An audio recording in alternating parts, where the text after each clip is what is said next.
नमस्कार, knockingnews.com में आपका स्वागत है। मैं हूं गिरिजेश वशिष्ठ। रायता फैल गया है। रायता फैल गया और ये रायता शब्द जिस नेता के साथ सबसे ज़्यादा जुड़ता है वो हैं हमारे दिल्ली के केजरीवाल जी। लेकिन इस बार इस खबर में रायते का संबंध केजरीवाल से और दिल्ली से बिल्कुल नहीं है। लेकिन जहां रायता हो वहां बीजेपी फिर भी आ जाती है। भले ही वो दूसरों पर फैलाने का आरोप लगाने आए, लेकिन इस बार रायता फैलाने का आरोप खुद लग रहा है बीजेपी पर। इतनी बुरी तरह से खदेड़े जाएंगे, बातें सुनेंगे, अपने ही ट्रैप में फंस जाएंगे और मोदी जी के जो तगड़े वाले फॉलोअर्स हैं उनको नाराज कर लेंगे। ऐसा कभी सपने में भी नहीं सोचा होगा बीजेपी ने। क्या हुआ है आज समझने की कोशिश करेंगे।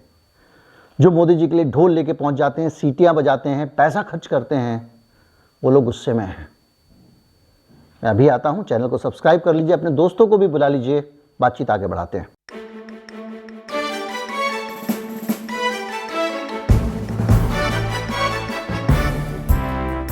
इस देश में एक प्रवासी भारतीय महोत्सव की शुरुआत हुई थी। अटल जी का ज़माना था और समझ ये थी कि ये जो एनआरआईज रहते हैं विदेशों में, ये सब तरक्की कर रहे हैं, पैसा कमा रहे हैं। तो यहाँ तो उनको अपॉर्चुनिटी मिली नहीं कुछ ज़िंदगी में कर गुजरने की।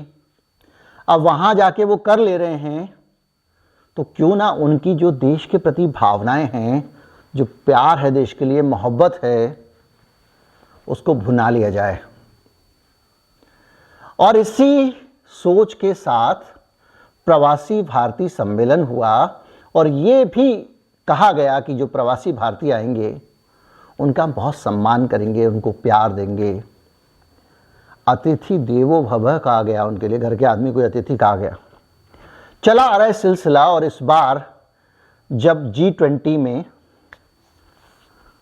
प्रेसिडेंट चेयरमैन बाई एक्सीडेंट आप कह सकते हो, लोग इसको पता नहीं क्यों उपलब्धि मान रहे हैं। अरे भाई, अगर एक संगठन में 10 मेंबर हैं, उन्होंने तय कर लिया एक एक करके सब बनेंगे, इस बार हमारा नंबर आ गया, हम बन गए, तो उसमें एक उपलब्धि क्या है?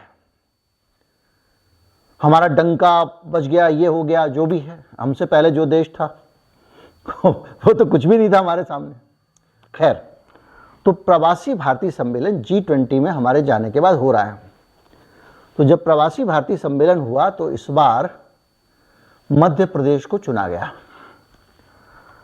मध्य प्रदेश का राजनीतिक घटनाक्रम अगर आप समझेंगे तो यह है कि बीजेपी का रिकॉर्ड है। आप जानते हैं कि जहां जहां बीजेपी की सरकार लंबे समय तक रह लेती है, वहां एक एंटी इनकम्बेंसी फैक्टर होता है, जो सभी सरकारों में होता है। किसी भी पार्टी की सरकार होगी, अगर वो लंबे समय तक वहां स्थिर रहती है तो लोगों में नाराजगियां पैदा होनी शुरू हो जाती हैं, इकट्ठी होने लगती हैं।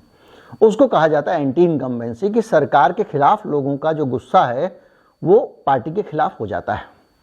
अभी तक इसका नुकसान ही उठाया पार्टियों ने, लेकिन बीजेपी में खासतौर पे मोदी शाह की जोड़ी, ये बहुत बड़े इनोवेटर हैं राजनीति में, चुनावी राजनीति में, चुनाव जीतने की राजनीति में। जितने आविष्कार ये कर सकते हैं, नई नई चीजें निकाल सकते हैं, ऐसा पहले कोई नहीं हुआ। इन्होंने एंटी इनकम्बेंसी को कम्बैट करने का एक बड़ा बढ़िया फार्मूला निकाला। इन्होंने ये निकाला कि जो सरकार में है उसको बदल दो।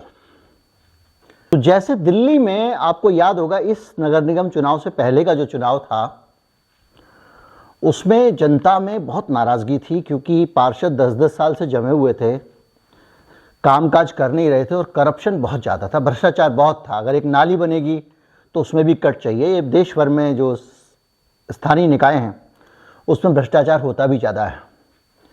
वो भ्रष्टाचार होने का मतलब ये है कि नगर निगम में अब आप चुनाव हार जाएंगे, क्योंकि लोग पार्षदों से नाराज हैं। तो मोदी शाह ने एक तरीका निकाला, इन्होंने सारे पार्षदों के टिकट काट दिए, मोदी जी का चेहरा आगे कर दिया। तो नाराजगी पार्षदों के प्रति थी, उनको हटा दिया। अब अगर आप चाहते हो कि केंद्र सरकार जिसकी है उसी की नगर निगम आ जाए तो हमको वोट दो, और वो चुनाव जीते। इसी तरह से गुजरात में जब चुनाव हुए तो गुजरात में भी उन्होंने चुनाव से पहले ही प्रदेश की लीडरशिप बदल दी। वहां पे बहुत सारे मंत्रियों को, मुख्यमंत्रियों को हटा दिया गया, और ऐसा वो 2 चुनाव से कर रहे हैं ताकि जो नाराजगी है जनता की उस नेता के साथ हट जाए, चली जाए। मध्य प्रदेश में शिवराज सिंह एक पुराने मुख्यमंत्री हैं और इस बार एक लंबे समय से एंटी इनकम्बेंसी जमा हो गई है, क्योंकि भारतीय कांग्रेस पार्टी को तो काम करने को मिला नहीं, थोड़े समय भी नहीं उनकी सरकार जो है ऑपरेशन कमल का शिकार हो गई। तो अब ये है कि ये जो एंटी इनकम्बेंसी है ये शिवराज सिंह चौहान के खिलाफ है। मध्य प्रदेश में पिछड़े वर्ग से कोई दूसरा इतना बड़ा नेता नहीं है जो शिवराज सिंह को रिप्लेस कर सके। तो शिवराज सिंह ये चाह रहे थे कि किसी तरह से मोदी जी को अगर सेट रखा जाए तो हो सकता है कि हमारी लीडरशिप में अगली बार फिर मध्य प्रदेश में सरकार बन जाए, अगर हम इनको विश्वास दिला सकें। तो जब प्रवासी भारतीय सम्मेलन होने की बात आई तो शिवराज सिंह चौहान को लगा, एसएससी साहब को, कि हम मौके का फायदा उठाकर मोदी जी को खुश कर लेते हैं, और प्रवासी भारतीय सम्मेलन को वो लेकर आ गए इंदौर, मध्य प्रदेश की व्यापारिक राजधानी, व्यावसायिक राजधानी। और वहां पे उन्होंने देश भर का एक बढ़िया इंतजाम किया, और आपने वो तस्वीरें देखी होंगी वायरल वीडियो की, लोगों को जो वहाँ पे कर्मचारी क्या कर रहे हैं, जो सूखी हुई घास है उस पर हरा रंग लगा के उसको हरा कर रहे हैं, ताकि जो है वो ऐसा लगे एकदम हरियाली है, ताज़ापन है, और सूखापन घास का ढक जाए। इस तरह की तैयारियां हैं, और ये लग रहा था कि अब ये सही से सब कुछ सेट हो गया तो शिवराज सिंह के लिए अब थोड़ा राहत की स्थिति रहेगी। लेकिन रायता फैल गया। रायता ऐसे फैला कि जो प्रवासी भारतीय सम्मेलन है उसमें जो डेलीगेट आए थे वो लोग बेहद नाराज हैं, और उन्होंने वहां पे ही प्रोटेस्ट करना शुरू कर दिया। एक एनआरआई उद्योगपति अमेरिका से आता है, कोई किसी अफ्रीकी देश से आता है, कोई किसी देश से आता है, और जब वो यहां आए तो उसको भाग लेने का मौका ही ना मिले। उन लोगों का, मैं भी उनके सारे बयान सुनवा देता हूं जो सोशल मीडिया पे शेयर हो रहे हैं। उन लोगों का कहना ये कि भाई हमको आपने बुला लिया इतनी दूर से, हम अमेरिका से आए हैं, कोई कह रहा अफ्रीका के मंत्री भी यहां बैठे हुए हैं, और हम वहां से आए हैं तो पैसे देकर रजिस्ट्रेशन करा के आए हैं। तो जब हम रजिस्ट्रेशन करा के आए हैं, 3000 लोगों को आपने बुलाया था, तो 3000 लोगों के बैठने का इंतजाम तो करना चाहिए था हॉल में। ज़्यादातर एनआरआईज मोदी के फैन हैं, क्योंकि वो भारत की जो ज़मीनी वास्तविकता से बहुत दूर हैं, वहाँ रहते हैं, भारत के प्रति प्रेम है, ये पार्टी राष्ट्रवादी है। तो वो मोदी जी को देखने, मोदी जी से मिलने और मोदी जी का भाषण सुनने आए थे, इतने पैसे खर्च करके। हुआ ये कि उनको गेट के अंदर ही नहीं घुसने दिया गया, हॉल के अंदर। उनसे कहा गया हॉल फुल हो गया है। उनका कहना है कि भाई साहब, हम लोग बड़े बड़े आयोजनों में गए हैं, एक व्यवस्था होती है, आपने अगर रजिस्ट्रेशन कराया था तो आपको पहले से पता था कि यहाँ पे कितने आदमियों की जगह है, कितने आदमी आएंगे, उतने का इंतजाम करके रखना चाहिए था। अब आप हमको कह रहे हैं मोदी जी का भाषण स्क्रीन पे सुन लो, तो अगर भाई टीवी पे तो हम वहाँ अमेरिका में भी सुन लेते हैं, हम यहाँ ये सुनने थोड़ी आए हैं। भयंकर नाराजगी है। अब ये जो रायता फैला है, all the way from USA, you can see this, and this is super insulting what we are going through here. I didn't expect this to happen कि हम लोगों को बोला गया कि आप टीवी पे देखिए। टीवी पे देखना मैं अपने घर पे देखूंगी बैठ के, मैं यहाँ आके देखूंगी, इतना पैसा खर्च करके आए हैं हम लोग, ये नहीं देखने आए हैं। दूसरी चीज कि हाँ 8:30 बजे आ गए थे और बोल दिया क्या कि सारे दरवाजे बंद हैं, हॉल फुल हो गया। हॉल फुल हो गया तो उसमें कितने लोग गवर्नमेंट के अंदर बैठे हुए हैं, और हम एनआरआई अतिथि देवो भव कल बोला गया था। ये अतिथि देवो भव ऐसे होता है कि हम लोगों को बोलते हैं बाहर खड़े रहिए। This is the most insulting thing we expected. और इतनी रोजी पिक्चर दी जा रही है मीडिया में, इतना अच्छा दिया जा रहा है कि सब कुछ इतना अच्छा हो रहा है, ऐसा कैसा हो रहा है? तो उस टाइप का भी कीजिए। इतने लोगों लोगों ने इन्वेस्टमेंट्स प्लान किए थे जिन्होंने सब ने बोल दिया हम वापस ले रहे हैं अपने इन्वेस्टमेंट्स। आपको पता है कि सब लोग मोदी जी के उससे ही आ रहे हैं, उनके उससे वो चलता है और उसी दिन पे इतना कमोशन इतना ज़्यादा कर दिया। तो I am very very disappointed. Julie Jain from USA। Problem is only one. We have registered. We are invited guests. After the registration, we are coming here. So they knew exactly how many numbers are coming all the way from different parts of globe. And we are here especially to listen Modi ji from as close as possible. So like the flights, they should have allocated each and every people who have registered with the hall capacity. But they failed to match that. And now when we arrive here from 9 o'clock, an hour in advance, still we are told we cannot go to the hall. Hall is full. And they are making all kinds of excuses, which I cannot understand. We have attended 60,000 capacity hall in Wembley Arena. We were allocated to our seats. So why this mismanagement here? Why this excuse there is no space? They knew exactly how many people are coming. They have taken our money. And here there is no tea and coffee. There was no chairs here. There are no washroom facilities even I can't see here. So we are just insulted. They are saying Atithi Devo Bhava. Along with 15 people, including the ministers from the Jamaica, Indian government's arrangement is so pathetic. Mr. Shivraj Singh Chauhan should be fired and thrown out of the whole responsibility. This guy cannot even manage 3,000 people crowd. Then how can we become a global power? It's shameful, utterly shameful. People have been waiting outside. The ministers have been waiting outside. Can you believe all the reputation which we have built based on our hard work? This guy has taken out within a second. Shameful. Prashant Singh जय। ये रायता सिर्फ प्रवासी भारतीय सम्मेलन का रायता नहीं फैला है। ये रायता शिवराज सिंह चौहान की जो दोहराए जाने की संभावनाएं हैं उसको लेकर रायता फैल गया है। देखिए, जब एंटी इनकम्बेंसी आती है तो सिर्फ जनता में नहीं आती है, पार्टी के अंदर भी आती है। आपके आसपास के लोग, आपके दोस्त, आपके सहयोगी और पार्टी के अंदर भी बहुत सारे लोग आपसे नाराज हो जाते हैं और वो भी बदलाव की अपेक्षा करने लगते हैं।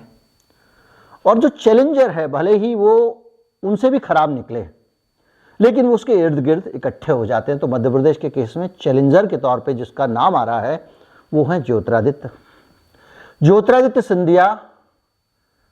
पिछड़े वर्ग से तो नहीं है, लेकिन वो एक पॉपुलर चेहरा है और मोदी जी के नाम पर ज्योतिरादित्य सिंधिया चुनाव निकाल सकते हैं। उनकी अपनी कोई जमीन नहीं है। अगर वो बीजेपी से अलग हो जाए तो कोई ज़मीन नहीं है, लेकिन जहां जहां उनका इलाका माना जाता रहा है, जहां से उनकी ज़मीन जितनी भी बची हुई है वो सब बीजेपी के गढ़ में बदल चुके हैं। तो बीजेपी प्लस सिंधिया मिला के वो थोड़ी मजबूत स्थिति चंबल में और दूसरे इलाकों में रखते हैं। और सबसे बड़ी बात यह है कि मोदी जी ने अगर मान लीजिए हरियाणा में मुख्यमंत्री बनाया था या गुजरात में मुख्यमंत्री बनाया था या उत्तराखंड में मुख्यमंत्री बनाया है, कौन सी बैकग्राउंड थी भाई? अगर ज्योतिरादित्य सिंधिया का चेहरा और साथ में मोदी फैक्टर आ जाता है तो दूसरा कोई भी विकल्प नहीं है, वो आराम से मोदी जी उसको जिता ले जाएंगे। तो उस बीच में शिवराज सिंह जो अपनी नौकरी बचाने के लिए इस सम्मेलन का आयोजन करवा रहे थे, घास को हरा रंग रहे थे, वो जो केसरिया घास को जो हरा रंगा है ना, उन्हें आजकल रंग तो बहुत मायने रखता है ना, बिकनी का रंग कैसा है, इसका रंग कैसा है, उसका रंग कैसा है, वो उन पे भारी पड़ गया। अब स्थिति यह है कि ये नाराजगी इतनी तेजी से वायरल हो रही है, यहां बयान दिए हैं और यहां प्रवासियों ने हंगामा किया है, यहां देश भर में लोगों के मोबाइल में पहुंच गए। यानी शिवराज सिंह के खिलाफ लोग बहुत सक्रिय हैं। ये एक सेंटीमेंट भी है शायद उनके खिलाफ जो रिफ्लेक्ट हो रहा है इसमें कि लोग शेयर कर रहे हैं। अगर मेरे नेता के खिलाफ कोई चीज़ जा रही हो, मैं उसको प्यार करता हूं तो मैं कहूँगा रहने दो यार, हो गया होगा, लेकिन मुझे गुस्सा है, हाँ बहुत बदमाश है, चलो इसको भेजते हैं। तो इस रायते के बीच में, इस रायते के समंदर में, इस रायते के कुंड में शिवराज सिंह फंस गए हैं। रायता फैल चुका है। अब उनकी स्थिति यह है कि इस पूरे मामले को मैनेज कैसे करें। मामला मोदी जी का है, मोदी जी के फैंस हैं, पूरी दुनिया से आए हैं, सब पैसे वाले लोग हैं जो वहाँ मोदी जी के इवेंट को भी फंड करते हैं और भारतीय जनता पार्टी को भी फंड कर देते हैं। ये वो लोग हैं जो इस देश में पैसा लगाने आ रहे थे, इस देश में इन्वेस्ट करना चाहते थे, उस देश में इन्वेस्ट करना चाहते थे, वो पहले ही परेशान हैं। और उससे एक सहारा मिलने वाला था, उन लोगों को नाराज कर दिया है।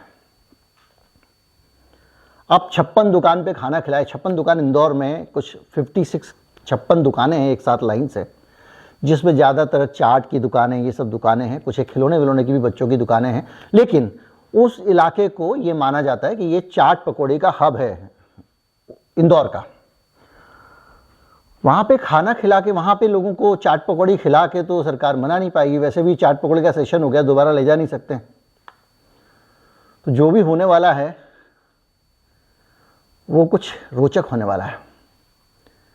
अब देखना ये आने वाले समय में इस नाराज़गी को, इस वायरलिटी को शिवराज सिंह कैसे हैंडल करते हैं, मोदी जी की भ्रकुटियाँ टेढ़ी होने से कैसे बचती हैं। जो भी होगा रोचक होगा। उम्मीद करता हूँ वीडियो आपको अच्छा लगा होगा। अच्छा लगा हो तो ज़्यादा से ज़्यादा लोगों तक पहुँचाएं, चैनल को सब्सक्राइब कर लें। नमस्कार, जय हिंद।